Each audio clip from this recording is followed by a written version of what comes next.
Welcome everyone to the Tactical Tavern. My name is Tomas Alas, and in this video we are reviewing the Brachial, a collaboration between Microtech and Bastinelli. This is a serious duty folder with some beautiful design elements and tough materials, but does it have what it takes to earn the Tactical Tavern seal of approval? We are going to answer just that question, and by the end of this review, you will have the necessary information to decide whether or not this is right for your everyday carry. With that being said, let's cut into it.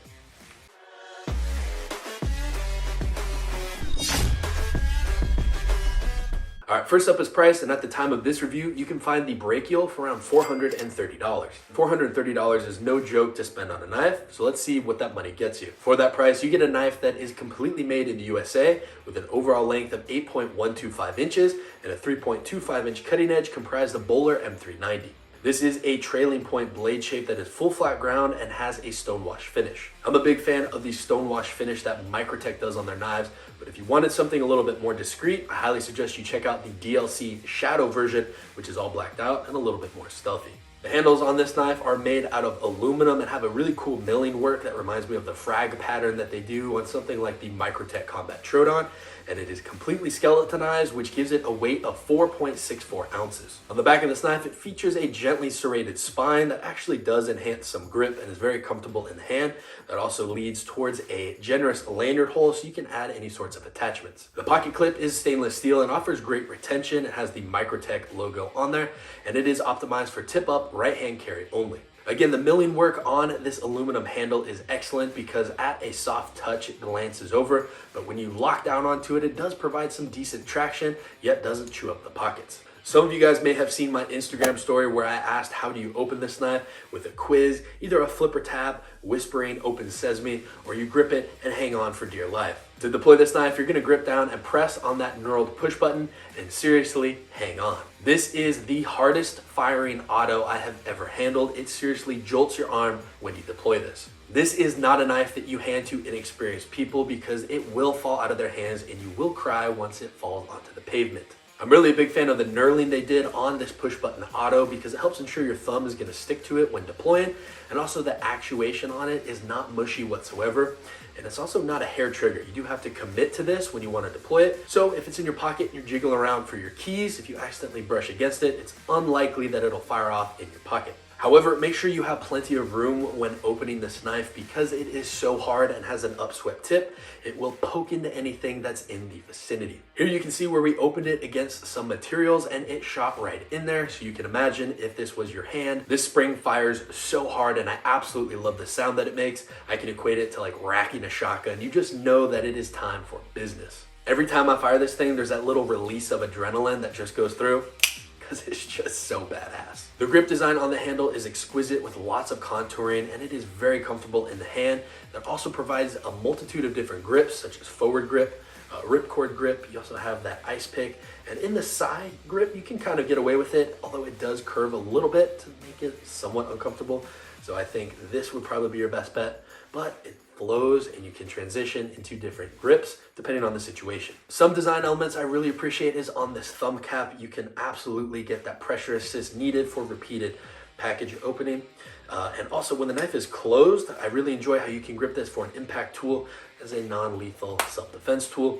And also Bastinelli could have just easily squared off the top, but he added this little cutout here that lands your thumb there perfectly, so you have a place to cap it. When I deployed this knife, it absolutely reminded me of the Bastinelli chopper. It certainly has that same trailing point blade shape and handle configuration, which I really enjoy. Similar to the chopper, I have used this for a variety of different things, such as cutting up cardboard, using it in the kitchen, and even for fire prep around the campsite.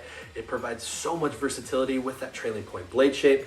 It is exquisite. The tip is slightly reinforced and allows a comfortable place for your index finger for more detailed cutting work.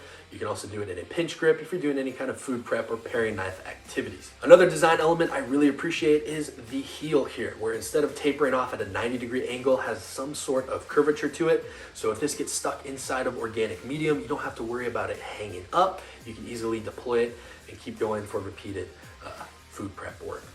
Now, what do I not love about this knife? Well, for starters, the pocket clip is bright and attracts attention. I would have much rather preferred a DLC coated or blacked out pocket clip, so if it rides in your pocket, it will attract less attention. However, it does match the screws and the stonewash blade shape, so I don't really have too much of an issue with it because it fits into the overall aesthetic. The main enhancement I would make to this knife is with the spine and the jimping. For me, it has a big swedge that starts right from the edge of the handle, and when you place your thumb on it, your hand kind of rolls to one side or another, so I'm not the biggest fan of the jimping. I would much prefer to have the jimping on the chopper. The thickness on the spine of the chopper is perfect, and it also has aggressive jimping, so your hand will lock on there for any type of slicing activities, and I really would much prefer to see that here on the Brachial. Again, I absolutely appreciate the beautiful design of that swedge. I just wish it started about an inch further so we could have that total thickness and similar jimping to the chopper for added control. When I first got this knife, you can see a clip here where I'm trying to figure out how to whittle with it. So it takes a little bit of a learning curve in order to get comfortable and proficient with it. Again, it just kind of rocks to one side or another. I also want to stress that this is something I would not label a fidget knife. It takes a lot of conscious effort to close it and open it, and I would not suggest handing this to anyone that is brand new to the everyday carry community. This knife fires 10 times harder than a ProTech Godfather operator. All right, so let's say you found yourself with one of these brachials and you wanted a covert way to open it. I have two ways for you. You can double hand deploy it and let it slowly open into place, or if you're feeling brave and you only have one hand, put your index finger on the top, press it, and then gently let it fall into place. And give you a quieter way of opening the knife. So it's a little bit more stealthy. After you get this knife deployed and you want to put it away, the two-handed closing method is going to be your safest bet. However, if you only have one hand, you can also do an index finger one, but it does take a little bit of practice. Because of the blade shape and handle configuration, it is extremely comfortable and offers a ton of versatility. It fires hard and is very reliable, so you never have to worry if your blade is going to open when you need it. I also really appreciate the handle design because it is extremely comfortable in a wide variety of grips, and you can use it in your left or right hand. This knife is very thin yet durable because of the material, and I'm a big fan of the Bowler M390 being able to take a razor sharp edge. Ultimately, when you look at this knife, it is just super sexy, and I am a big fan. The Bastinelli Knives and Microtech collaboration Brachial certainly gets the Tactical Tavern seal of approval. Again, this knife is certainly not for everyone. It does have a bit of a higher price tag, and I would not encourage you handing this to someone that is unfamiliar with knives because that extremely hard spring and sound could jolt them and it might end up flying out of their hand. If you want a knife made in the USA with a great warranty and high quality materials, I suggest you look at the Bastinelli Brachial. Also, big thanks to Warrior Knives and Jess for helping me acquire this knife. Let me know your thoughts in the comment section down below on this Brachial and what is the most amount of money you have dropped on a knife. If you enjoyed this video or you found value from it, please make sure to drop a like, share, and subscribe because it helps grow the channel. While you're there, turn on post notifications so you are the first to know of new videos coming every Tuesday and Thursday. Also, take a moment to follow us on Instagram at Tactical Tavern so you get a behind the scenes look at new gear, the testing process, and some fun videos you won't find here. With that being said, my name is Tomas Alas. Thank you for watching. I will see you in the next video. And remember, be prepared, be practical, stay tactical.